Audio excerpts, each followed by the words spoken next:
Anong tawag dito? Ube. Ube. Ube what? Crepe. Chuchu. Ube crepe. O, anong tawag mo dyan? Ube hair. Ano yan? Milky. Contemporary. Contemporary, Gusto mo yun? ano? Contemporary. Ito nga ba na yan ay Kasi temporary. pag hinugasan mo, magiging gold. Contemporary because temporary lang yung iba dyan.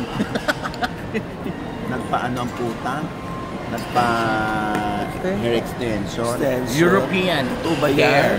Totoo ba? Yes, ma. European yan. European hair. Sarap na kalamansi, oh. So, paano pag-shampoo? Dito lang. Superficial. Pag ganun lang. Hindi, pwede mo naman shampooin yan. Naku, Kaya may lang, mawawala na yung kanyang tatak na Alaska boy. Oo nga. Papalik. Kasi Hindi, nga. magiging gold daw uli yan. Yes. Kasi nga, ano lang ito pagpagdawa Eh ako, gold. anong tawag mo sa akin? Ha? Kaubo? Mga kaupo, mga kagatas. Mga gata. Ang dahak twin.